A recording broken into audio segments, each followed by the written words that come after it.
the one and only Dr. Andrew Blackwood. Dr. Blackwood, the mic is yours. Thank you so much. What an introduction. Ooh, feel like a star. I hope everybody feels as good as I do after that introduction. I'm looking forward to being with you all tonight. And as usual, my favorite part is the interactive part. So if you guys have questions, if you all have questions, be sure to take note, because once I open the presentation, then I will not be able to see your hands or interact. I'm just going to go straight through. But like I said, my favorite part is the questions part. So we're going to be talking tonight about self-sabotage and what that is. And some of you might not be familiar with it, but I trust I'll be able to make a good connection between that and our mental health. So let me just share my screen. And yes, we're still recording. Excellent, excellent. All right, so here we go.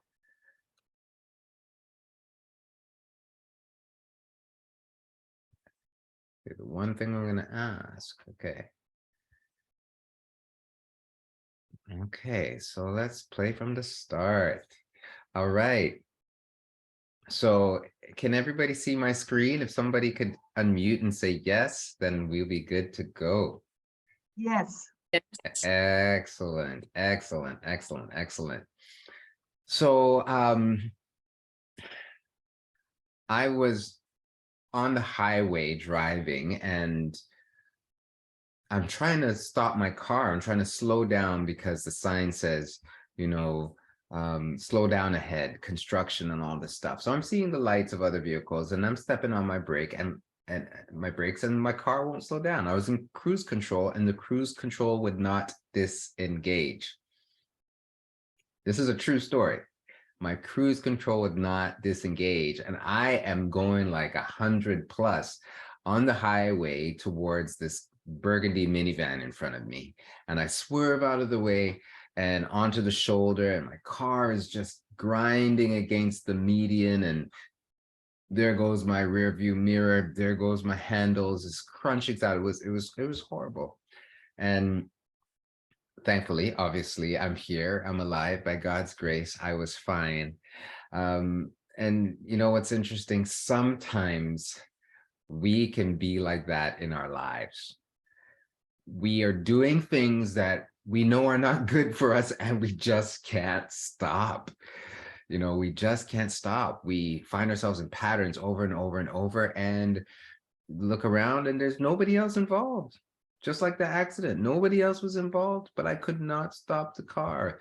So we're going to be talking about self-sabotage, what it is and how to stop it, how to get out of our own ways. Because quite often in our lives, we have the wonderful capacity. When I think about mental health is all about our unique capacity to experience growth, to live out a life full of purpose, so that we can connect authentically with people and, you know, benefit the world. I believe there are two reasons why we exist. One, to be in relationship with God, our creator, and the other, to be in relationship with other people and to serve other people. And sometimes we get in our own way. So we're going to talk a little bit more about what self-sabotage is and how we get out of our way, right? So a simple definition of self-sabotage is doing things or avoiding doing things that will lead us to long-term success. Okay. Now, sometimes, I don't know about you guys, but I just finished eating these, like, what are these? Made Good. Can you see this? Made Good. It's gluten and dairy free, soft baked mini cookies.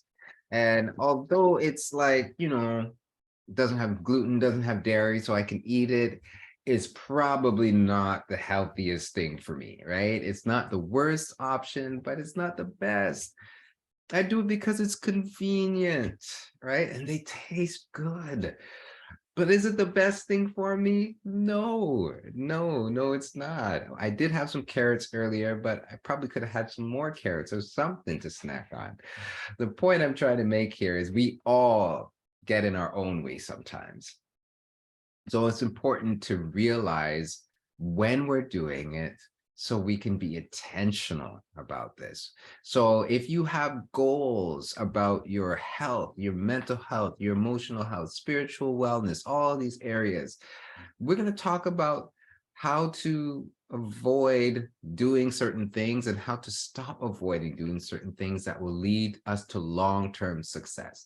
And I put long-term in there intentionally because many of us, we get on a good track with some things, and then before long we fall off, right? We're talking about long-term success. We're not talking about the short sprints. We're talking about enduring to the end here. That's our goal. So that's what we're going to be talking about. Okay, one of the things I also want to encourage you all to think about, and if everybody could mute, please, so I don't get distracted. Let me see, because I know myself really well. Once I get started, I hear distraction and I won't be able to focus. So let's do this. Let's pause, and I'm going to step out of the presentation for a moment. And where can I? Let's see. I'm going to go over to participants. Yes. And then I am going to mute all. Okay, there we go. There we go. And allow participants to, for now, I'm not going to allow anybody to unmute themselves just until we're done. But I will need somebody to remind me at the end to take us back so we can, you guys can unmute yourself when the time comes. All right, so let's find that screen again. Here we are. Let's continue. Yes. All right. Can you tell I've been doing this for a little bit of time? Yeah.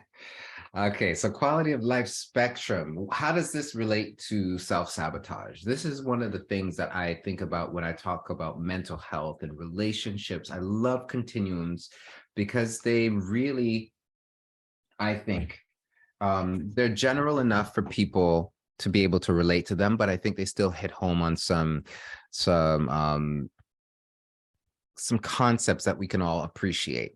So whether you're thinking about your mental health, relational health, physical health, spiritual wellness, all this stuff, there's a range of quality of life and quality of interactions that we have with ourselves and others. And when you wake up in the morning and you don't want to get out of bed and you can hardly really survive, you're barely surviving, that's existing. Okay, that's existing. And then when you are just having a hard time and getting by, but you're doing things that don't really work for you, that's coping, right? You can have some good coping strategies and then some not so good coping strategies like substance use, and some people shop, right? For some people, it's sex. Some people, anything that's overboard can be coping in unhealthy ways. And coping doesn't lead to change, right? What does this have to do with self-sabotage? Well, usually when people self-sabotage, they're coping, okay? The habits and choices that they make are related to some other underlying issues that derail them, that move them away from their goals. And that's what prevents them from just coping to living. Living is where, yeah, you might have challenges, you might have struggles, because nobody's perfect. But when we cope with things, those coping choices that we make, they move us a little bit further into life, right? So we're learning, we're growing, and thriving is this area of life where it doesn't matter what the challenge comes to us, like we don't miss a beat. We're like, oh no, I got this. I'm going to use this, and we're good. We're in our purpose, and we're living a fulfilled life pretty much every day of the week. Now, we kind of move on the spectrum, you know, depending on what's happening. But you can look at your life and look at seasons of your life and see, okay, well, this season of my life, I was coping a lot. And this season of my life, I'm living, right? So we want to be aware of that so that we can tell, right? We can tell if we are self-sabotaging, okay? Now, there are many factors, but today we're going to talk about 5 factors, contributing factors to self-sabotage, okay? 1, anxiety. Anxiety, which is basically a negative picture about the future that causes us to worry. That can move us away from our goals. That can cause us to self-sabotage, okay? We want to be aware of that. We want to learn how to deal with that. And we're going to move a little bit deeper as we move through, but I'm just introducing the 5 factors that we're going to talk about. Then we have negative legacies, okay? These are social or cultural familial patterns. Some call them generational patterns. Some call them generational curses, whatever you want to call them. They are negative legacies that are passed down that we use intentionally or unintentionally. We find ourselves caught in this web where we're repeating generational patterns, okay? We want to be aware that that contributes to us self-sabotaging. It can. Then there are spiritual influences, the unexplainable deterrents. Sometimes things happen and they just don't make sense, and they keep happening. They keep happening. They keep happening. So we want to be aware that spiritual influences can cause us to self-sabotage, can influence our decisions. We want to be aware of that. I'm a spiritual person and not everybody else is. But there are some things that, you know, science can't explain, and, you know, they never really taught me in school. So had to learn about these things the hard way. But anyhow, we're going to get into that a little bit as well. Then there are unhealthy relationships. Unhealthy relationships, specifically with unsupportive people.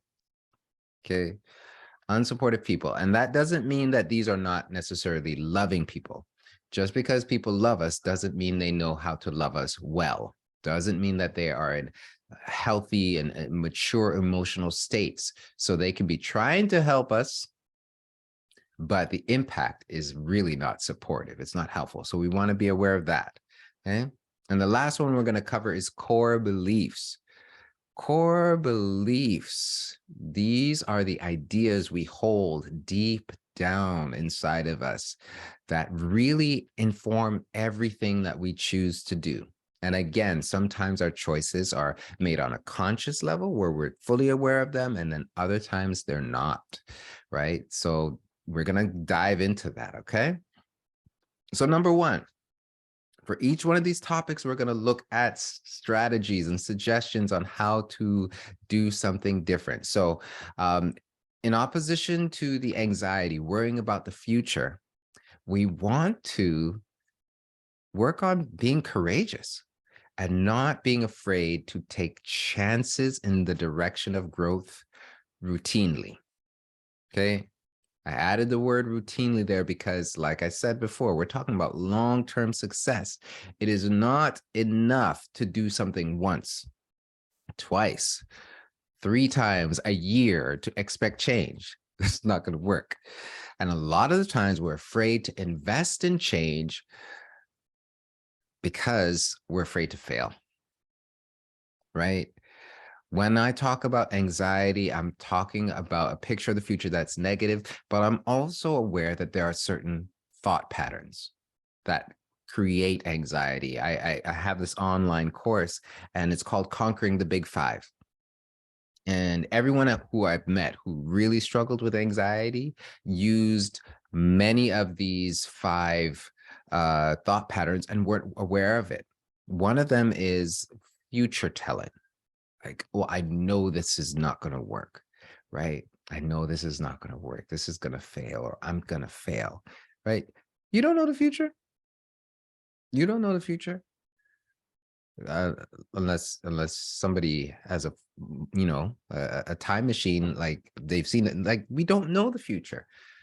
So that pattern of thinking and predicting how things are going to go, if you're predicting failure, that's one thing, right?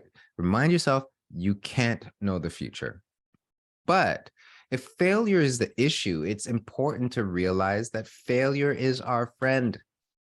It does not feel good to fail. It does not feel good to fail, but most people don't die from failure. Okay, we avoid the discomfort, we avoid the embarrassment, the risk of failure, but failure is our friend. Okay, failure says to us, my friend, analyze, right? Think about this, investigate, look deep into this so you can learn and understand the patterns, right, that are happening that contribute to things not working for you. Then you regroup, okay, and you try again, you execute, you try again in the direction of growth, right? I'm not saying to try and eat like, 10 bags of unhealthy things, because you want to. You're going to do an experiment to see, like, I don't think that's going to help, right? If you're trying to get stronger, eat stronger things, right?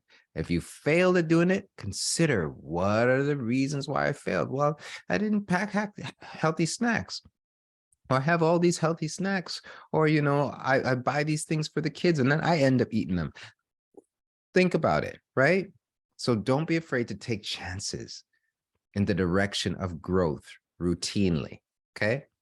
I'm going to move on. Okay. Number 2, this is in response to negative legacies. We want to be aware of cultural patterns, okay, and heal from personal trauma. And I know I'm talking about legacies of things that have gone before us. So awareness of the pattern is important. And I'm not just looking at family patterns, I'm looking at societal patterns. We have a legacy, even as we're in Black History Month. My introduction to Black history, even as a Black person, was traumatic. There was this idea and this education, and it started with slavery. Why on earth would you start educating a Black child about Black history and start with slavery? That is a horrible thing to do. Horrible thing to do. Slavery, and let's not even call it slavery, enslavement, that is not the beginning of Black history. That is not. Enslavement is something that happened in the middle of history or at some point in history. But before that, there is this wonderful legacy of brilliance and beauty, right? So we want to be aware of cultural patterns that influence us. So, and the truth is, although that was my introduction to Black history, and that's something that happens, that's not everybody's experience. So I had to heal from my own personal trauma of, people who were trying to be kind and inclusive. I had to heal from that for myself. I had to heal from my own personal trauma of watching Roots too early. And that stuff traumatized me. Right? So this is what happens when we experience trauma, right? There's a disruption in the normal progression of growth. Okay. So as a little boy, I was on this progression of growth in my mind and my emotions. And then I witnessed some things, right? When you see something when you're too young, it exposes you to things. And you end up with questions and fears and all the stuff that your little mind isn't ready to handle. Okay. And then what happens is, in a lot of families, we don't talk about things like this. We have questions, we have pains, we have hurts, and we don't talk about them. And so we move on in our lives, but parts of us don't move on. There was a part of me where a pause was pressed on my emotional development. I was scared in so many ways of people, right?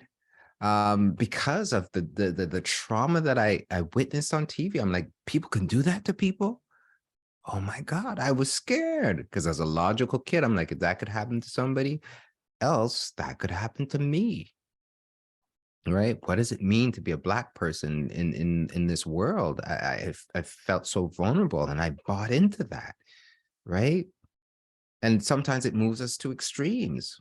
So some people, they don't like white people. They don't like people who are not Black because everybody is a potential slave owner. Everybody's after you because you're Black, right? So there might be a history, a family legacy where people believe that.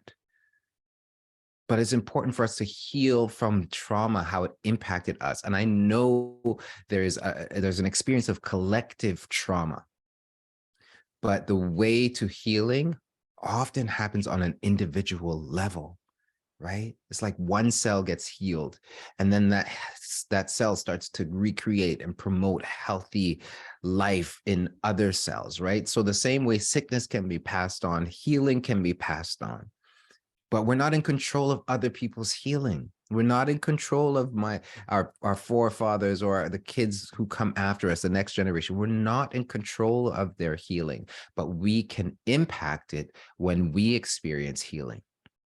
So we won't be moved to extremes, and we won't try to control things or control other people to help soothe ourselves, because we will feel strong, we'll be healthy, right? We'll be able to engage in life. And life ain't easy. I know that for a fact. There are some easy parts of some things that come easily to us, and there's some things that are really challenging. And it's not until we mature emotionally where we can actually reconcile the traumas and the hardships of life with the hope and the healing that there is in this life as well. That's what really I've found in all the people that I've worked with. No matter how strong the generational pattern is, no matter how strong the societal pull is, when we experience healing, then we can start to impact change in the lives of other people. I love that saying, be the healing that you want to see in the world. Be the change that you want to see in the world. That's Mahatma Gandhi, but I'm going to borrow from that. Be the healing that you want to see in the world. We get to embody that and experience that. So that's going to help us to step outside of negative legacies, be aware of them, be aware of the patterns, but then also heal from personal trauma. Okay. Now, let's talk a little bit about spiritual influences. It is important to consider things prayerfully and not personally all the time. And I know we're talking about self-sabotage, and here's how it's relevant. A lot of the times we look at things and we don't consider factors that are beyond us. Okay, factors that are beyond us. When I say spiritual things, I'm talking about things that can't be necessarily explained in a science class. I know there are all different perspectives about this, but I believe there are some spiritual influences and things that are part of us and part of our world that we can't necessarily always see, but that doesn't mean that they're not there, and it doesn't mean they're not impacting us. And I come from a Christian faith-based background. So prayer for me is an important part of my life. And but so are my emotions. And it took me a while to understand this. And there were moments where in various points of my life where I was really feeling the sense of oppression, these unpleasant thoughts, and it really weighed heavily on me. And as I was, I've been a mental health professional for 17 years. And there are some moments and some seasons I'd be struggling with things and they didn't make sense. And then I would walk into a session or meet a new client, and they are experiencing the exact same thing that I was experiencing. And because I was able to walk through that, and I journal a lot, so I put words to my experience, I was able to say, well, does it feel like this? Right? Does it feel like a heavy blanket of sleep or negativity that's just weight? And because I had the experience, I could put words to it. They're like, yes, that's exactly it. right? I was able to empathize with them. And I think that's a very spiritual thing. I didn't know that I would meet them. I didn't know that I'd be able to relate, but sometimes things happen beyond us. And it's not necessarily a bad thing, right? It might be an unpleasant thing, but it might actually be a good thing. And then there's also I believe there's darkness in this world. Just as there is light, there is darkness and there's evil. Some of the things that we witness and that happen in the world are evil things, dark things, and they can influence us too. So just because you're experiencing something doesn't mean that it is, because it's happening to you, doesn't mean it's happening because of you, right? So like I said before, I come from a Christian background, and I can't really promote anything outside of prayer and, looking to Jesus and accepting him and experiencing the marvelous light that he offers. That's what I know. That's all I have to give in terms of, a spiritual kind of remedy or approach for dealing with spiritual things. So remember, just because you're having an experience and you're finding these patterns in your life, it might not be personal. So really prayerfully consider these things, okay? Let's talk a little bit about number 4, unsupportive people. Unsupportive people. It is really, really important to be selective in your relationships. And I'm going to take a little bit of time here, because as relational beings, we need to be in relationships with other people. We want to be in relationships with other people. It's important. And a lot of the times we are in relationships with people and they're not healthy relationships. And sometimes we choose these relationships. So I'm going to come from a perspective where we don't really know for a moment. Let's take a look at what might be examples of unhealthy relationships versus healthy relationships, right? Unhealthy relationships are not going to be supportive. Okay. They will move you to places where you will self-sabotage. Sometimes they will influence your own self-sabotage, and other times you will choose a relationship that is not healthy for you, and so you self-sabotage with the relationship. So we talked a little bit about this in the red flag relationship talk of several months ago, but I'm going to walk through some of these things. So if you are not committed to somebody and you're wanting to engage in a relationship, I'm glad you're paying attention to this, because if you can avoid mean people, save yourself the hassle. Avoid the mean people. People who are mean, they are not going to be supportive if you are having a challenge with coming around to the same behavior or the same attitude. They're not going to be kind and encouraging, okay? They will be critical. Okay, some people are naturally so because of their own unhealed hurt and their unhealed pain. They might not mean to be mean, but regardless of whether or not they mean it, it happens. Okay, so be aware if people are mean, just know they're not going to effectively help you change a pattern. Okay, number 2, people who habitually focus on the negative. Okay, versus the good or the positive, right? We will internalize these things, right? It's so important to be aware of this. What people do to themselves, what they do to others, when you're in that environment, you take that on, right? So if you make an error, you find yourself making a mistake, and somebody keeps on saying, like, you always do this. What's wrong with you? Why you keep on doing this, right? That's not going to be helpful. It's not helpful. And sometimes that's just the language people use. But what you want to be involved in and what you want to connect with are people who will say, they're not going to lie to you. They will acknowledge, yeah, you made this choice and you've made this choice before, but you've also made these wonderful choices, right? And they'll help you examine the difference between the positive choices that you've made and the negative choices that you've made, because nobody's perfect. We're all here at some point in our lives, right? So we want to be around people who habitually, it's their habit, okay? And people might not be perfect. If they're working on it, give them a chance. But if they habitually focus on the negative, just know, right? That's not going to help you break free of your own patterns, okay? Number 3, aggressive versus assertive people. Aggressive, like, rough, forceful, belligerent, right? People who have to yell to make a point, right? And I know sometimes we excuse certain things because it's cultural and whatnot, but truth is, I ain't got time for that at this point in my life. I just don't. And I hope you don't either, because you can be assertive without being aggressive. Okay, a lot of people, I grew up hearing, the scripture, the idea, speak the truth and love. Like, you can have both. You can have the truth and also be loving.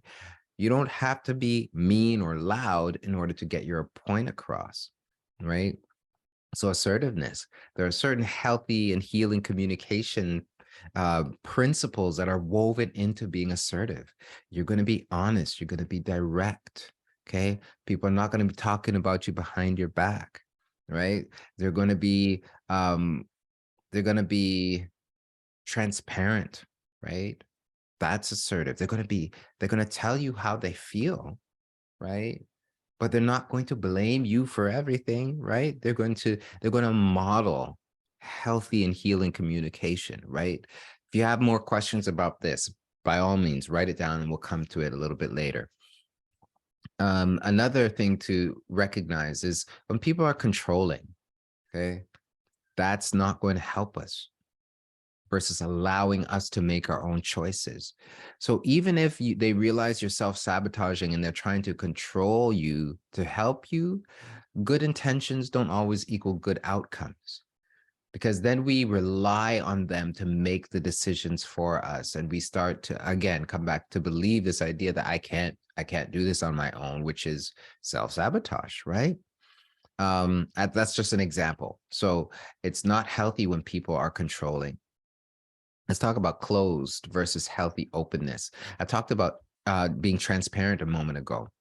When people are closed, there's a difference between privacy and secrecy, okay? You're entitled to be private, but in a healthy relationship, there's a degree of healing that someone has gone through so that they can share their story. They can share their journey with you, right? They're not always just up in your business about where you went wrong. They're going to be like, no, I know what that's like.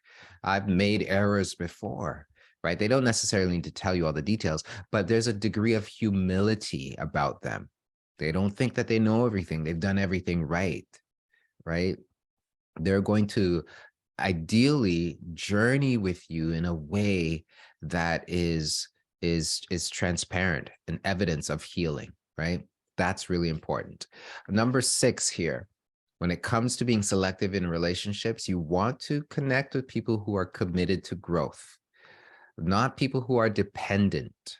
Okay, dependent on you, dependent on substances, dependent upon other people.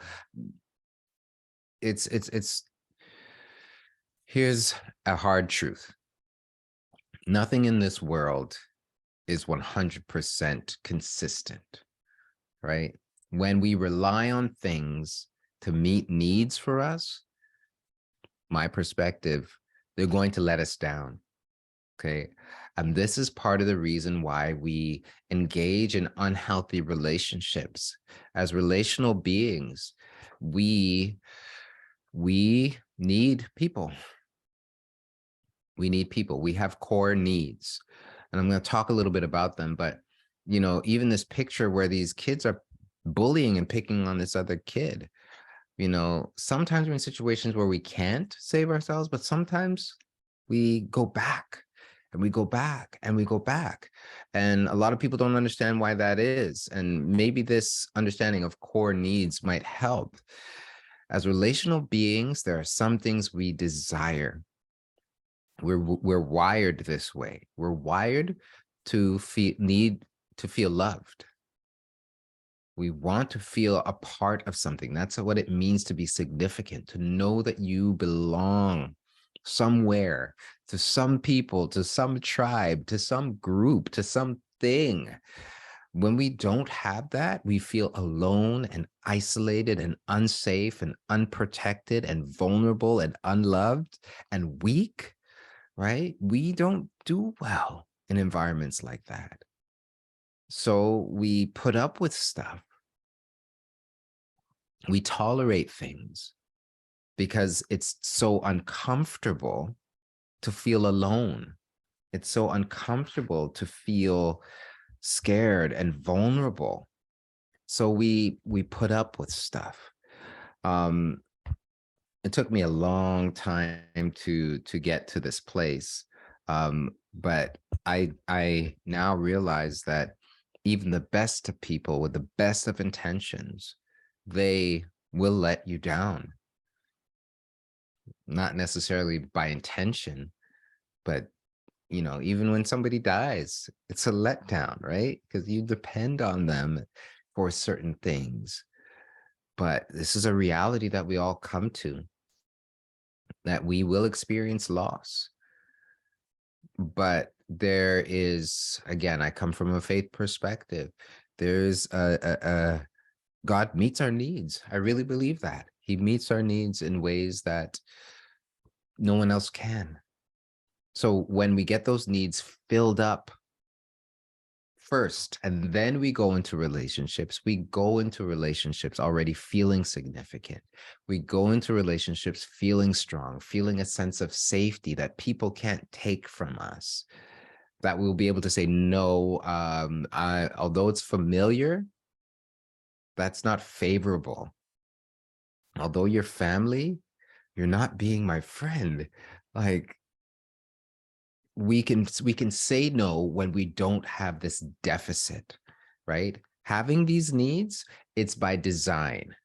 But when we try to get these needs met in unhealthy ways with unhealed or not emotionally whole people, then we end up staying stuck and making choices in relationships that don't benefit us or the other person. So sometimes those are the reasons why we're drawn back time and time again, and we self-sabotage, because we have this core need to be loved, to feel significant, to feel safe, right? And sometimes what's familiar feels safe because you know that, right? Sometimes the devil that you know is better than the devil that you don't know, some people say.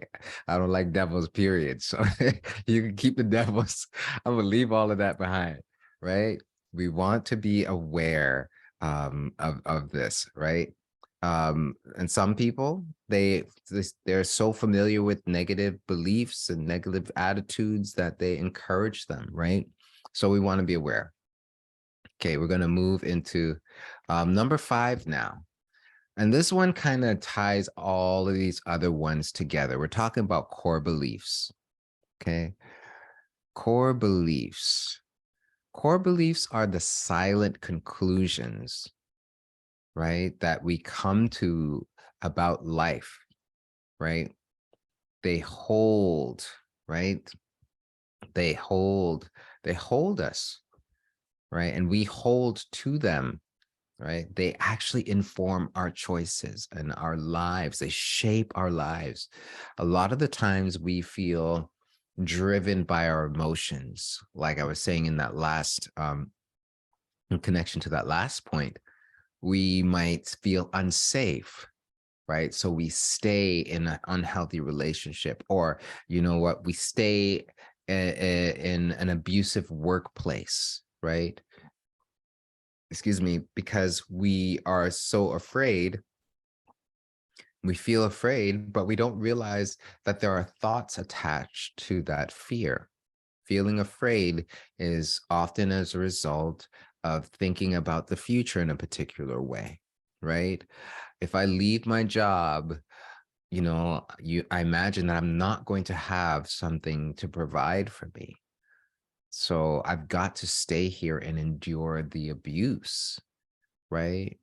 But beneath that thought is this idea that I can't find my own way. There's no other opportunity. Like, things never really work out for me, right?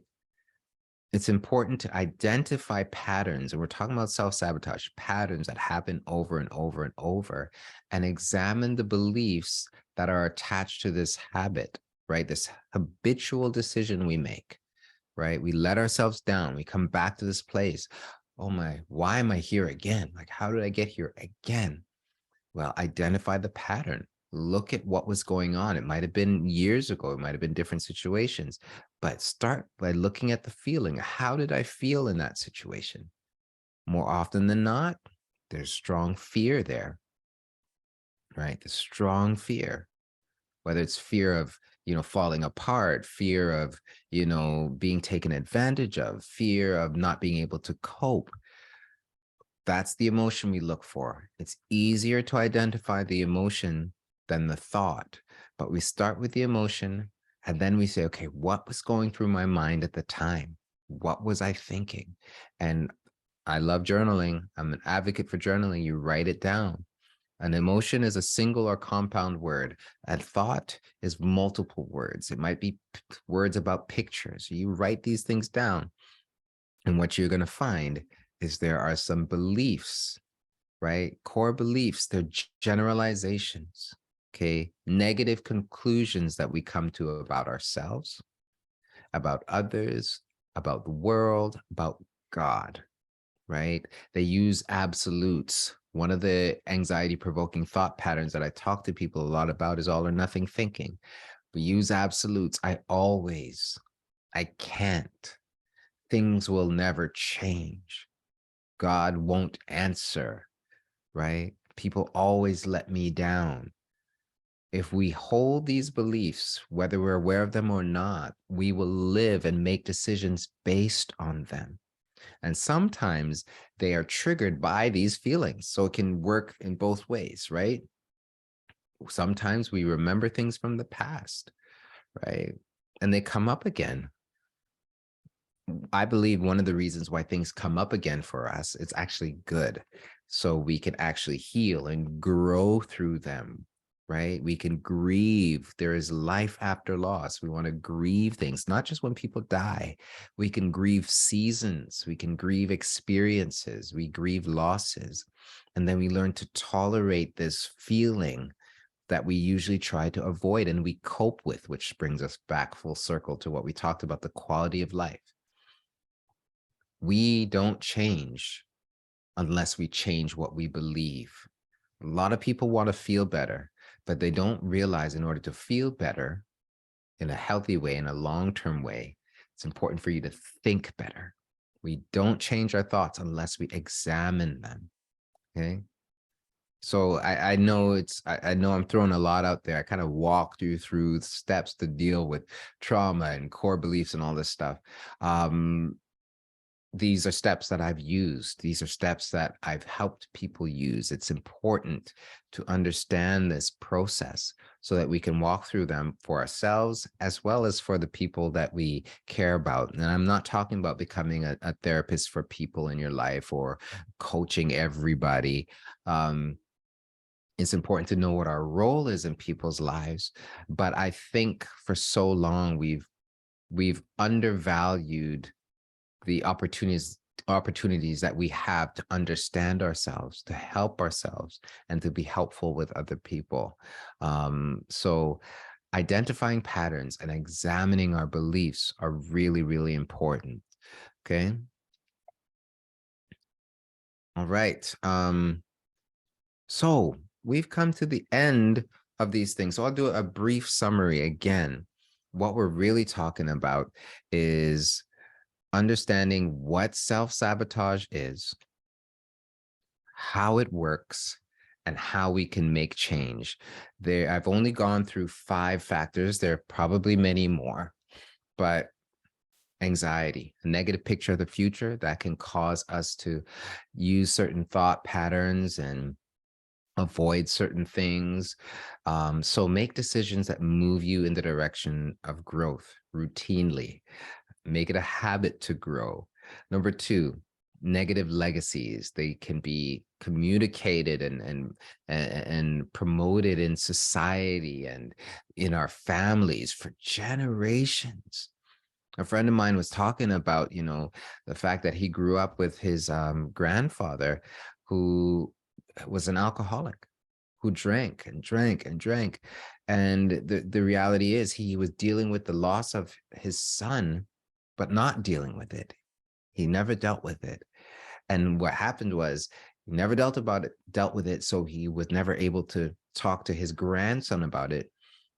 So the grandson grew up not only in an environment where there was, consumption of alcohol all the time, but there was no healing about his father, right?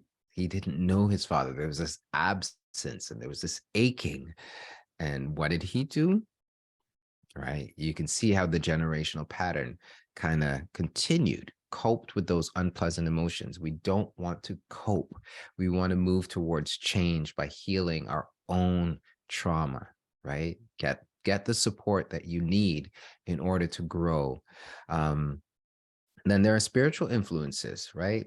We want to be aware of that. So prayerfully consider, and don't just take things personally. Just because it's happening to you doesn't mean that you are the source, doesn't mean that you are the cause or the reason, right?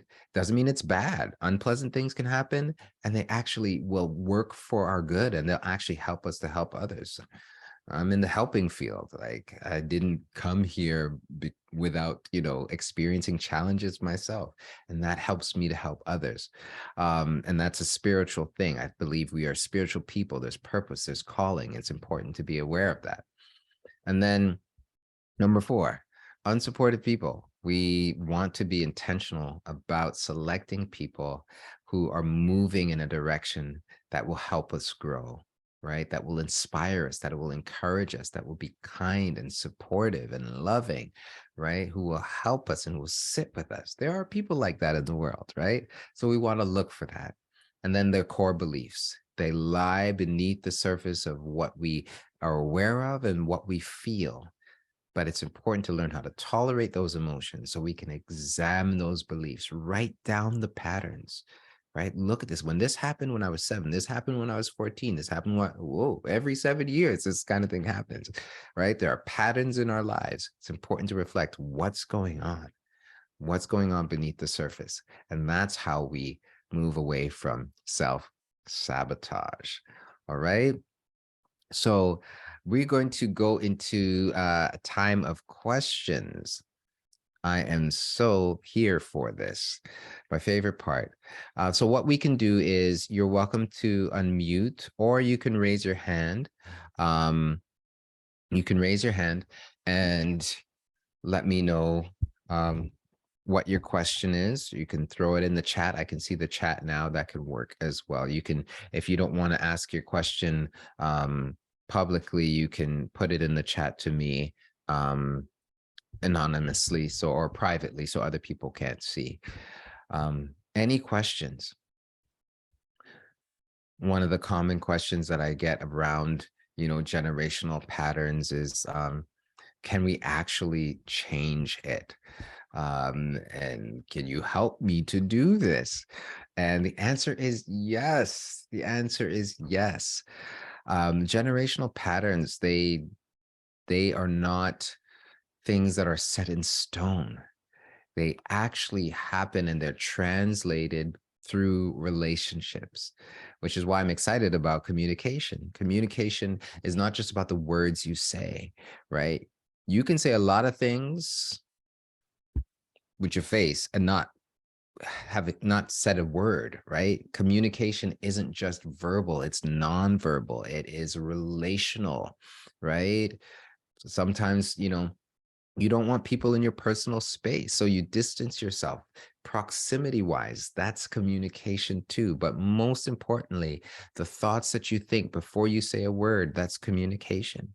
So when I think about generational patterns, I see opportunities everywhere, every single day, every single day. So culturally, one of the things that I know for many cultures is children are to be seen and not heard, right? That's a phrase that many of you might be familiar with.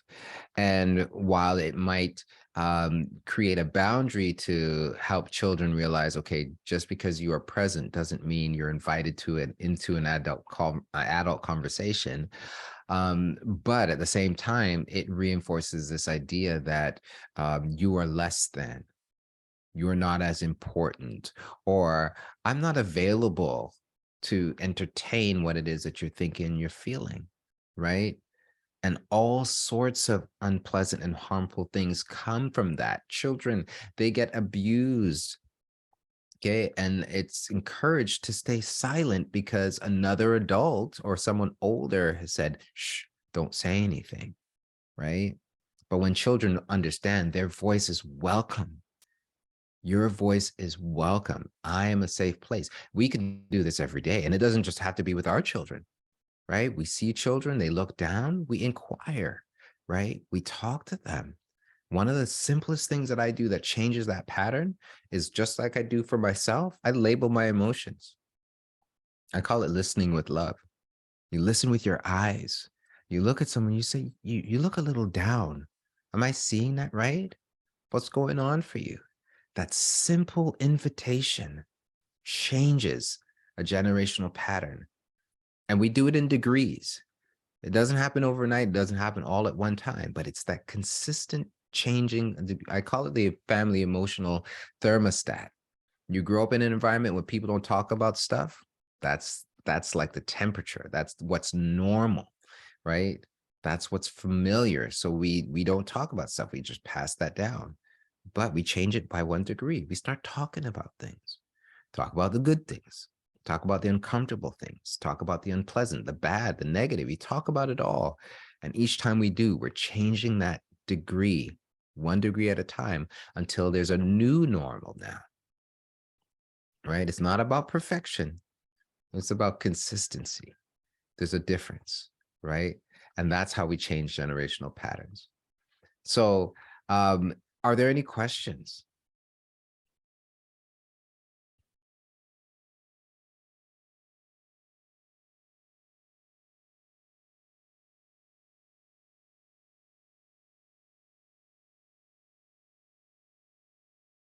I'll give it a couple minutes, and if there are no questions, that will mean that I've either confused everybody thoroughly, or or I've done such a good job of explaining everything. Um, I imagine it's the latter, but if there are any questions, now's a good time to let me know.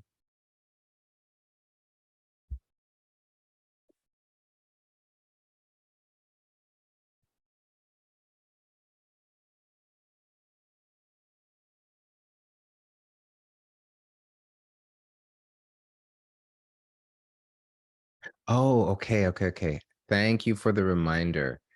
I'm going to unmute participants. Where are you?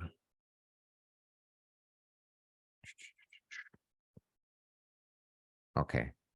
There you go. You are now able to unmute yourselves. Thank you for the reminder there. Thank you, Dr. Blackwood, for this amazing presentation. I learned so much, and I will try, to apply some of your advices. Um, there's one of them that concern me personally about Mhm, the relationship. I am aware of some toxic relationships that have a bad influence on the way on my growth. But mhm, it's not easy, to cut some relations. So it's a work in progress, and there's a lot of other things to take in considerations. We want to go. We know what's not good for us, but I am doing it baby steps with baby steps because Yes. sometimes it's easier to do that this way. Yes, yes, I agree. Change can be achieved even 1 degree at a time. Yes. And I appreciate you sharing that. One of the things that I realize is that sometimes we think changing relationships is really about changing the other person or changing the environment. And I think that's relevant, especially where there's safety concerns. Uh, but more often than not, when we start to change from the inside out, those relationships, they have no choice but to change because we're different. When you become different, the relationship becomes different. And there's a lot more hope in that. I believe that the road to healing is paved with understanding. And a lot of times we want to change, but that change comes after understanding. And there's two different kinds of understanding. There's the cognitive comprehension, but then there is the empathic kind of emotional understanding, and they both work hand in hand. When you ask yourself, what moves me to stay or what moves me to make these decisions, we don't want to inquire of ourselves personally with a value-based, judgmental attitude towards ourselves, right? We all, I think for the most part, we know when something is wrong or when something is unhealthy, but we don't understand why we make those choices. So my encouragement to others, including myself, this is what I found it works for me, is when I can listen to myself without judgment. When I ask myself a question and I allow that question to be a genuine question, when I allow myself to be genuinely curious about something, then the answer typically comes. So sometimes we can ask ourselves questions, but they're really just statements in disguise. Like, why do you keep letting this happen to you? See that communication? It's a question, but it's not really a question. In the communication, it's actually a statement of judgment. The statement is, you shouldn't let this happen. You shouldn't be doing that. That's a value, right? And it may be right, but it's not open to understanding. The question is, change the why for a what? What's going through your mind, right?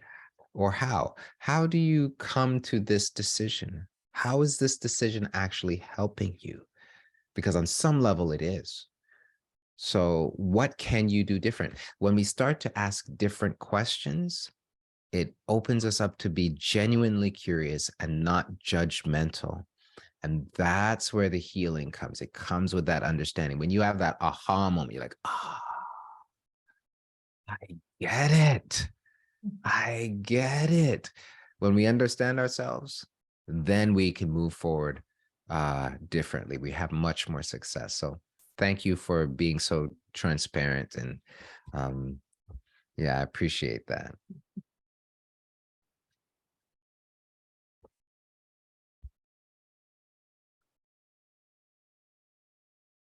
Yes. John said, curiosity to know others and more importantly, ourselves. Yes, I found it so powerful and so important. Um, Curiosity has everything to do with being open. There's a humility that is woven into curiosity. There's not the assumption that I know everything. I don't know everything. I can't know everything. So when I listen, whether it's to myself or other people, I'm open to something that I haven't heard before or something from a different angle. And that really, there's something healing about that. Something so healing about that. And that's my desire for everybody to know and experience healing, so that we can be well, right? Thank you.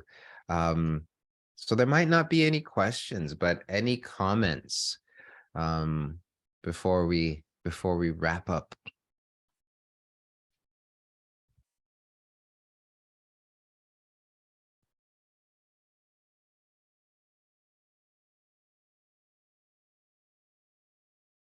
Okay. Pastor B, go ahead and unmute. Hello, Hello, hello, hello. Dr. Andrew, are you hearing me? Good evening. Good evening. I can hear you well. Okay. So my question is, how do we differentiate the role of people's mental health? How do we differentiate the role of mental health to their behavior, and whether the behavior is genuine or whether it has something to do with their mental health? So how do we differentiate that? So let me make sure I'm understanding the question well. How do we differentiate between genuine behavior versus mental health? If I'm understanding you Yes. correctly, when you say genuine behavior, do you mean,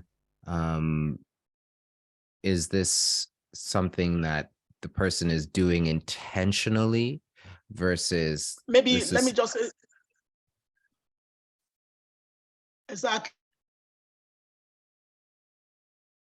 Yes, that's what I mean. okay? So it's something somebody's doing intentionally versus something that they cannot necessarily control or they're not aware of? Exactly. Yes, that's what I mean. Okay. Yeah. Well, that's a good question. I think I think it will depend on the situation. Okay. Generally speaking, I think every behavior is going to tell us something. And a lot of the concerning behaviors that we see happen over time. So if you're early on and you're seeing some sort of new behavior, it's important to really investigate and get some clarity about that. But this is what I'll say, just based on my experience with people. When people are not necessarily in control or aware of what's happening for them, it is it's usually quite obvious. Yeah, it's usually quite obvious. And they're not necessarily they're not discriminatory about their behavior. Okay. Um, you know, I remember working with a young man and, the risk of harm to himself was through the roof, day or night, incoherent, unable to speak, all these kinds of things. For me, that was a clear indication that this is not something that is, functional for him. This is not something that he's trying to do, or he's not benefiting from this.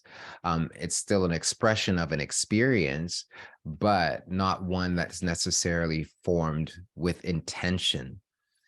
On the other hand, I want to be very clear, even when there are intentional behaviors that are not ideal or healthy, I personally, rarely do I ever ascribe ill intent to certain choices. The reason for that is in my role, quite often, my role has been to understand where this is coming from.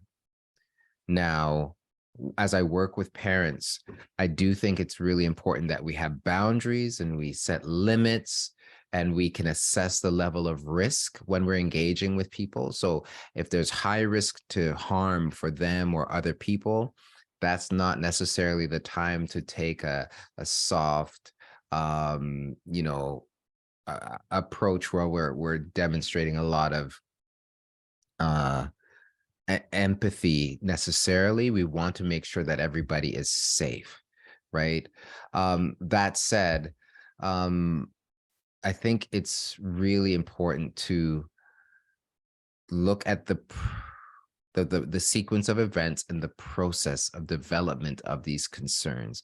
Very rarely do large concerns happen overnight, right? Things have been building for time, over time. So I would say, definitely say, look at the sequence of events, look at their ability to discriminate between one environment and one situation. Obviously, talking with them, getting an outside perspective sometimes is very helpful. Those things help us to discern, whether or not this is something that the person is doing intentionally or not. I think those are some general things that I think are important, but I think to know a little bit more about the situation, I might be able to be a little bit more helpful. So you're welcome to reach out to me and we could talk about some more specifics if you'd like.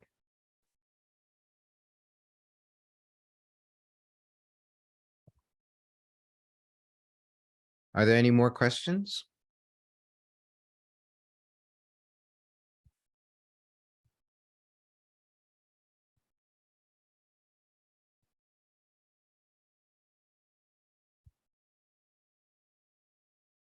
All right. If there aren't any more questions, I'm going to hand over the reins back to, oh, you're so welcome. You're so welcome, Pastor B, to our moderator. Once again, thank you, Dr. Blackwood. And I want also want to thank all the participants that were with us this afternoon. So I want to tell them that they can watch this video on YouTube. And also, please remember to subscribe to the Why Not site and share that video with their friends. So once again, thank you and see you in the next workshop. Have a good night. Goodbye. Bye, everybody. Bye. Bye, everybody.